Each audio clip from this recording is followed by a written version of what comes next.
સૌપ્રથમ તો નગરપાલિકા, જિલ્લા પંચાયત, તાલુકા પંચાયત એટલે સ્થાનિક સ્વરાજ્યની ચૂંટણીના ફોર્મ ભરવાની આજે છેલ્લી તારીખ હતી. તમામ કોંગ્રેસ પાર્ટીના ઉમેદવારો નગરપાલિકા હોય, જિલ્લા પંચાયત હોય, તાલુકા પંચાયત, આ ત્રણેય જે બનાસકાંઠા અને વાવથરાદ એ સંપૂર્ણ રીતે તમામના ફોર્મ પાર્ટીએ ભરીને મેન્ડેટ પણ આપ્યા. તમામ ઉમેદવારોને જે પોતાના આગેવાનોએ તાલુકા કક્ષાએ જે ઉમેદવારો નક્કી કર્યા હોય એ પ્રમાણે એમને મેન્ડેટ આપ્યા છે. દુઃખ સાથે કહેવું પડે, આપે જે પ્રશ્ન પૂછ્યો વાવથરાદ જિલ્લાની પરોલ જિલ્લા પંચાયત,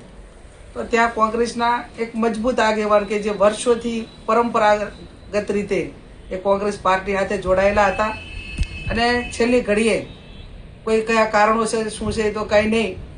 પણ એમને ભારતીય જનતા પાર્ટીમાંથી ફોર્મ ભર્યું અને કોંગ્રેસના મેન્ડેટનો અનાદર કરીને જે ફોર્મ એક કોંગ્રેસ પાર્ટીનું જે કહેવાય મેન્ડેટવાળું, એમાં ક્યાંક ને ક્યાંક એમની પોતાની વ્યક્તિગત જે સ્વાર્થ વૃત્તિ હોય કે જે હોય તે, પણ એના કારણે પાર્ટીને કલંક લગાડ્યું છે, આગેવાનોને, કોંગ્રેસ પાર્ટીને અને જે તે સમાજમાંથી આવે છે એ સમાજ માટે પણ હું માનું છું ત્યાં સુધી એક નામોશી ભર્યું પગલું એ પરોલ સીટના ઉમેદવારે કોંગ્રેસ પાર્ટીના એ કર્યું છે. ખેર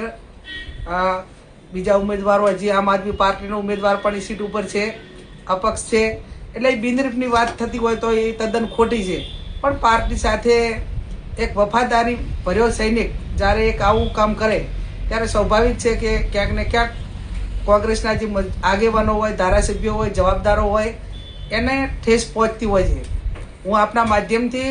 બનાસકાંઠાના કોંગ્રેસના આગેવાનો, વાવથરાદના કોંગ્રેસના આગેવાનો અને અમારી ચૂંટણી લડતા ઉમેદવારોને એટલું ચોક્કસથી કહું છું કે વિશ્વાસ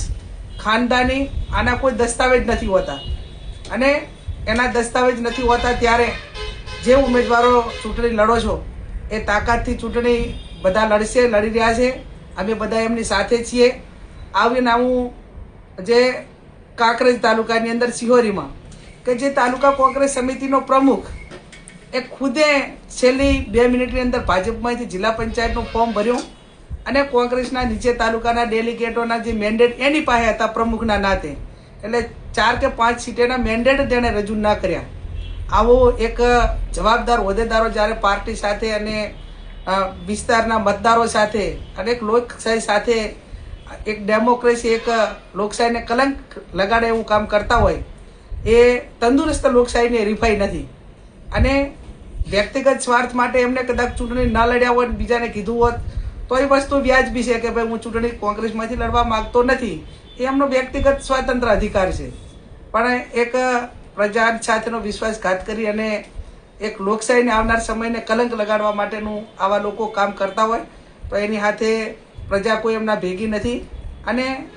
એનો જવાબ એ આવનાર સમયની અંદર કે જ્યારે જ્યાં આપવાનો થતો હશે ત્યાં કોંગ્રેસ પાર્ટી અમે બધા અને પ્રજા આપશે.